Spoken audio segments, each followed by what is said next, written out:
commence par la politique avec vous, Mickaël Darmon. Hier soir, on attendait la parole du président de la République.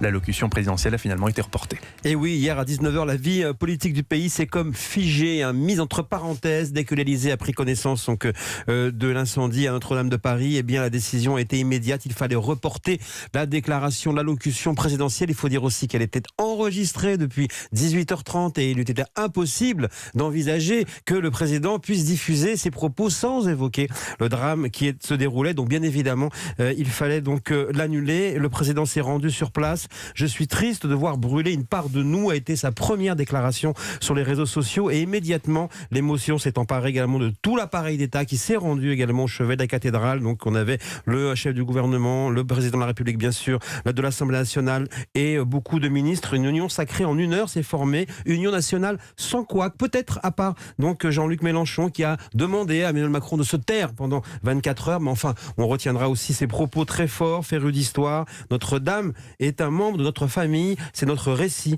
a dit donc également Jean-Luc Mélenchon. Emmanuel Macron a donc pris la parole, mais pas comme prévu. Tout son agenda politique est bouleversé. Et oui, le chef de l'État est revenu tard dans la soirée pour une déclaration solennelle et annoncer le lancement d'une souscription nationale pour rebâtir Notre-Dame. Cette cathédrale, nous la rebâtirons tous ensemble. C'est une part du destin français, des mots en résonance avec ce qu'il disait la veille de son élection en proclamant ensemble la France. L'autre question aujourd'hui, eh bien, comment rebâtir la séquence politique prévue donc hier pour annoncer les mesures de la fin du grand débat. Officiellement, il faut savoir que la vidéo enregistrée a été écrasée, a dit l'Élysée. Une conférence de presse était prévue pour expliquer les décisions annoncées.